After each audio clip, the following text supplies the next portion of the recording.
Didik TV KPM. Hai semua, masih lagi di slot tahap 1 bersama saya Chris MJ dan juga Cikgu Kalimi untuk mata pelajaran sains dengan topiknya bahagian tubuh haiwan. Baiklah Cikgu, kawan-kawan saya dah sedia di rumah dan juga di studio. Apa kata kita teruskan untuk kelas hari ini Cikgu? Wah Chris, dengan bintang 6 tu lebih bersemangat je. Ya, memang semangat Cikgu. Baik Chris, kita sampai kepada apakah fungsi bahagian tubuh yang kita jelaskan tadi. Okey. Secara umumnya kita boleh perhatikan dalam keadaan yang sebenar, dalam majalah, dalam televisyen, kita digalakkan untuk mencari maklumat. Ada beberapa haiwan yang kita tidak dapat lihat dengan mata kasar ataupun secara terus, seperti zirafah, singa. Jadi, yang pertama tadi, bila bahagian tubuh pasal kaki sebagai contoh, Faham? pasal sirip, pasal kepak adalah untuk bergerak. Sama ada bergerak untuk cari makanan, bergerak mempertahankan diri. Jadi haiwan boleh katakan semuanya bergerak. Yang kedua, mencari makanan. Bergerak untuk cari makanan.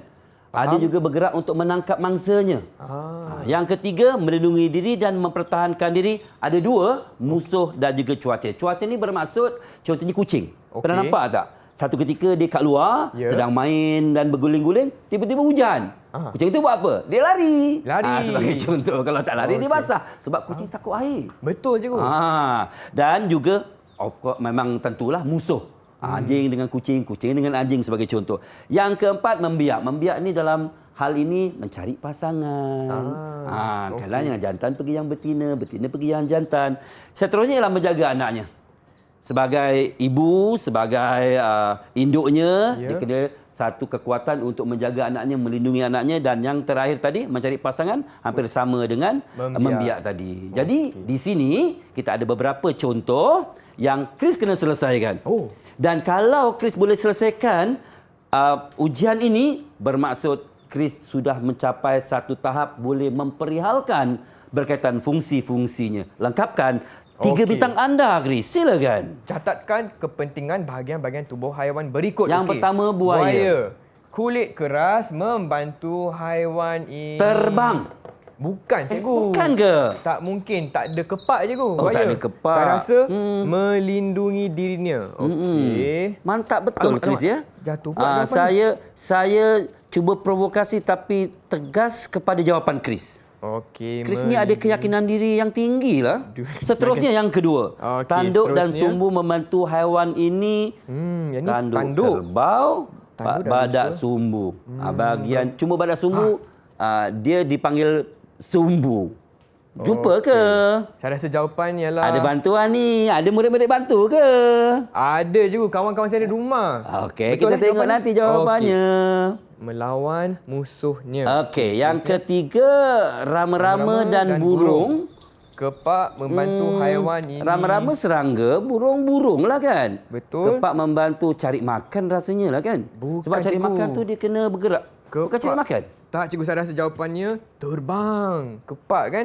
Akhir sekali. Keyakinan yang tinggi. Kaki selaput renang dan sirip. Membantu haiwan ini pastinya untuk berenang. Baiklah Cikgu, saya dah kunci jawapan saya. Betul kunci? Betul Cikgu. Sebab kalau betul semua lengkaplah 9 bintang akan diterima. Betul. Tetapi kalau tersilap, kita tak dapatlah hadiah yang paling besar.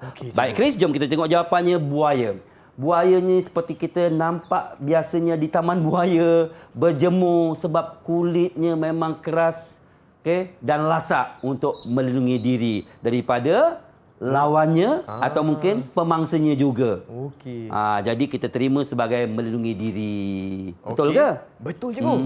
Kita tengok nasib yang 3 lagi. Baiklah. Yang kedua, tanduk dan sumbu membantu haiwan ini untuk melawan musuhnya.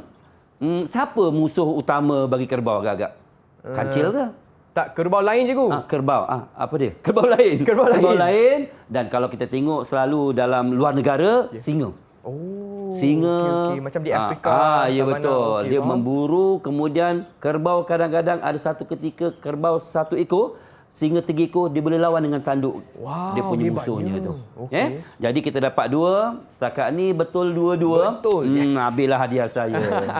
Rasanya macam nak kena bagi hadiah. Okey, kita sambung kepada yang ketiga. Kita pergi mana dulu? Okey, mana-mana boleh kan? Sirip dengan kaki selaput renang, katak, sama macam itik tadi tu. Ya. Membantu haiwan ini berenang. Katak berenang ke, Chris? Berenang, cikgu. Bukan katak melompat. Dalam air berenang. Sebab itu kalau kita perasan, katak ini adalah dua alam. Dia boleh berada dalam air, boleh juga berada daratan. Okey, ikan memanglah mesti ada air. Betul. Baik, jadi betul lah tu berenang nampaknya. Alamak, tinggal satu lagi lah. Baik, kita pergi kepada yang keempat. Burung dan rama-rama ada kepak, sudah terang lagi bersuluh. Memang jawapan Chris tepat. 4/4. Saya bagi 3 bintang lagi, Chris. Yes. Terima kasih, Jarang cikgu. saya jumpa murid sebijak ini. Dah lah muda, handsome pula tu, pandai pula tu. Terima kasih semua murid-murid. Cikgu, saya nak tanya, boleh tak cikgu kongsikan rumusan mengenai topik kita hari ini, cikgu? Okey, ini sebenarnya pada masa yang sama, murid ataupun Chris sendiri telah membuat rumusan. Apabila daripada ujian-ujian tadi telah dibuktikan Chris boleh menjawab soalan cikgu. Dan pada masa yang sama, ini juga sebagai satu pergerakan psikomotor dan kita kaitkan dengan maklumat yang lain. Jadi perasan tak, Chris, tadi kita cerita berkaitan dengan ciri-ciri 16 ini. Sisik, sirip, berbulu halus. Cuma sesungut kita tak bincang panjang, tapi sesungut digunakan oleh serangga untuk mengesan persekitarannya. Dia macam bahasa Inggerisnya antena. Sesungut ni. Tadi kita tak bincang secara panjang. Kemudian untuk apa? Juga tadi kita bincangkan Chris dan juga murid-murid boleh beritahu orang lain tentang kepentingan antaranya bergerak, cari makanan, melindungi diri daripada musuh, membiak, menjaga anaknya, mencari pasangan dan aktiviti-aktiviti yang sesuai bagi haiwan-haiwan tersebut. Jadi Chris, kalau kita perhatikan, ini juga sebagai satu cara kita mensyukuri kejadian Tuhan. Kerana kejadian Tuhan tu sangat luas dan kita akan menyantuni haiwan-haiwan ini dengan caranya. Boleh ke sisir haiwan? Boleh, cikgu. Boleh ke kita boleh sisir haiwan, siksa haiwan? Tak boleh, tak boleh. Siksa haiwan. Boleh tak kita bela haiwan tak beri makan? Tak boleh, cikgu. Saya bagi makan tak?